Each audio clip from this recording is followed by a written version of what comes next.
नमस्कार दोस्तों, स्वागत है आप सभी लोगों का स्टडी ग्लोब्स पर। कश्मीर के अंदर टारगेट किलिंग कोई नई बात नहीं है। टारगेट किलिंग क्या होती है पहले हम लोग वो समझते हैं।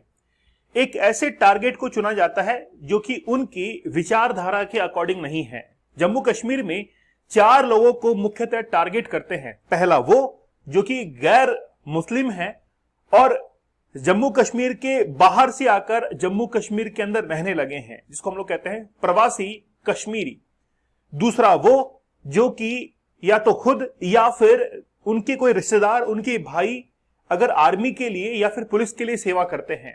तीसरा कश्मीरी पंडित और चौथा जो कि बीजेपी कार्यकर्ता हैं या फिर हिंदुत्व को कहीं ना कहीं आगे बढ़ा रहे हैं।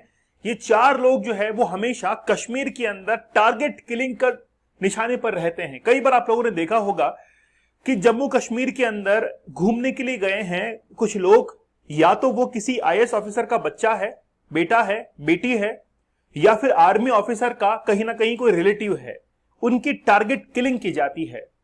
रिसेंटली ऐसी घटना जो है वो जम्मू कश्मीर के अंदर राजौरी डिस्ट्रिक्ट के अंदर देखने को मिली है।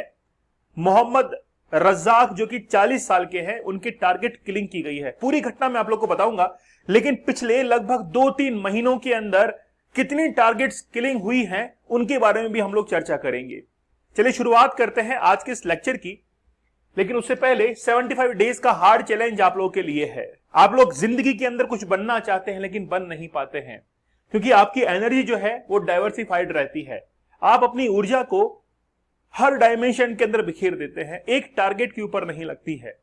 इसीलिए आप लोग के लिए 75 डेज का हार्ड चैलेंज है, जिसमें 75 टेक्निक्स आप लोग को बताई गई हैं कि कैसे आप लोग इस पोर्नोग्राफी से बाहर निकल सकते हैं। 75 रियल स्टोरीज बताई गई हैं। चैलेंज कूपन कोड यूज कीजिएगा, जिसकी मदद से आप लोगों को डिस्काउंटेड प्राइस के अंदर ये कोर्स अवेलेबल होगा। बहुत ही बेहतरीन है और बहुत सारे स्टूडेंट्स ने ये ज्वाइन किया और इसका फायदा लिया है। आप लोग भी जरूर ज्वाइन कीजिएगा। चलिए सबसे पहले बात करते हैं मोहम्मद रज्जाक की।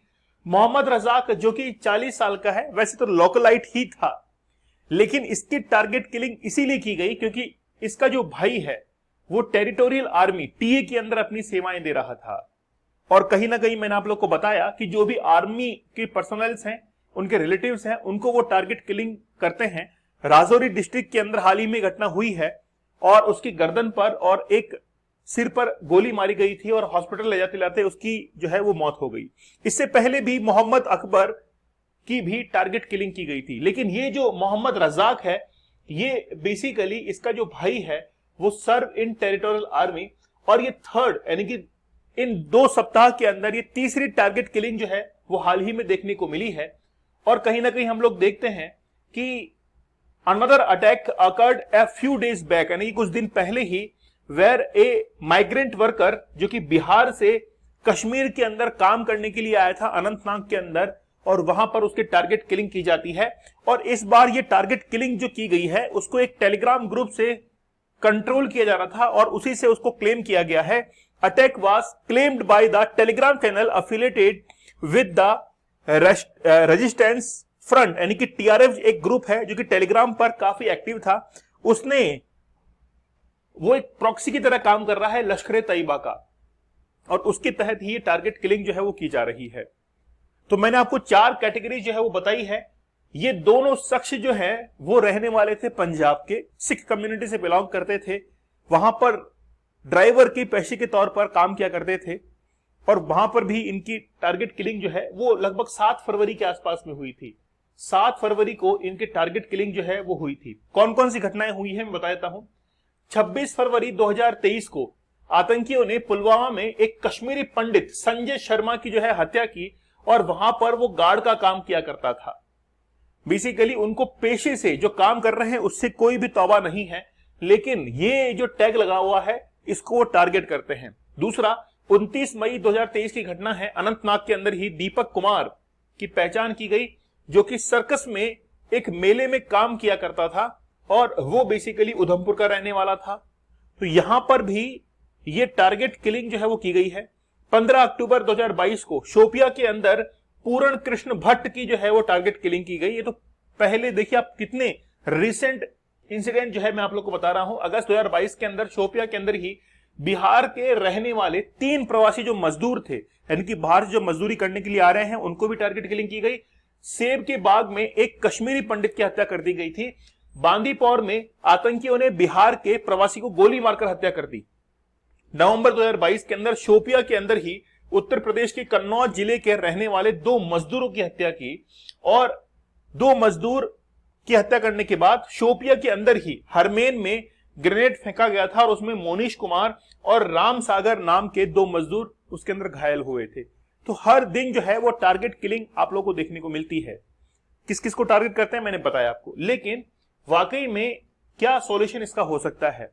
अभी हमारी जो गवर्नमेंट है वो 3 चीज करने के लिए अभी लगातार कोशिश कर रही है। पहली बात तो यह है कि arm forces special protection act जो है अफस्पा, इस अफस्पा जो है इसको हटाया जाएगा।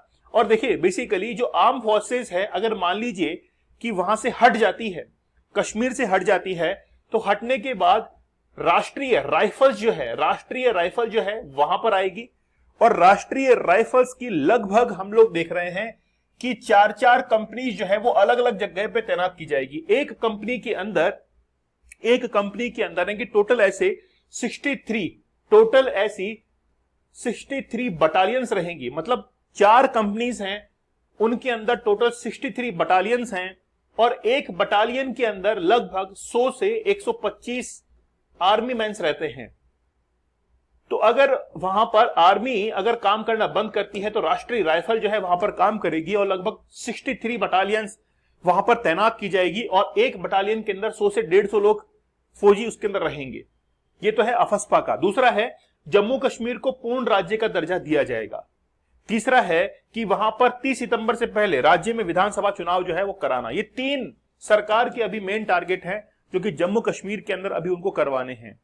अगर ये सफलतापूर्वक होते हैं तो कहीं ना कहीं ये देखने को मिलेगा कि कश्मीर के अंदर जो शांति है वो बहाल होगी। लेकिन आप लोगों को पता होगा कि आर्टिकल 370 जो है इसको रिमूव किया गया था 5 अगस्त 2019 को। तो 5 अगस्त 2019 को रिमूव किया गया था। उसके बाद से ही ये जो आतंकी हैं उनकी गतिविधियां काफी कम भी हुई हैं, लेकिन काफी ज्यादा एग्रेसिव तरीके से वो पेश आ रहे हैं। और वो लोग जो हैं, जितने भी आतंकी हैं, वो छिपकर वार करना अब शुरू कर रहे हैं। जैसे टारगेट किलिंग करना, वो छिपकर वार करना ही तो है। तो वो 370 के खिलाफ थे, मतलब 370 जो है वो हटा दी गई। इसके खिलाफ कई बार उन्होंने जो है अपने जो मेल्स वगैरह हैं उनके अंदर इस चीज को लिखकर भी भेजा है ना। तो कश्मीर के अंदर जो जमहूरियत है, वहां की जो जनता है, वो वाकई में इंडियन गवर्नमेंट के पक्ष में है, लेकिन कुछ लोग वहां की शांति जो है उसको भंग कर देते हैं। चलिए, तो टारगेट किलिंग जो है वो जल्द ही वहां पर रुकेंगी। 75 डेज का हार्ड चैलेंज आप लोग जरूर ज्वाइन कीजिए। चैलेंज कूपन कोड यूज कीजिएगा। आपकी जिंदगी के अंदर कुछ एड ऑन करने के लिए, कुछ आपकी जिंदगी को अच्छा बनाने के लिए हमारा एक प्रयास था। बहुत अच्छा ये प्रयास था, आप लोग इसको जरूर ज्वाइन कीजिए। 75 टेक्निक्स जो कि रिसर्च पेपर पर बेसिस थी, इसको आप लोग को बताया गया, और इससे आप लोगों की लाइफ जो है काफी चेंज हुई है। चैलेंज कूपन कोड यूज करके आप लोग इसको डिस्काउंटेड प्राइस में ले सकते हैं। दीपक इंदौर ऑफिशियल, आप लोग टेलीग्राम चैनल को जरूर ज्वाइन कर लीजिएगा। तो मिलते हैं आप लोगों से अगले सेशन में। तब तक के लिए धन्यवाद। Thank you. जय हिंद।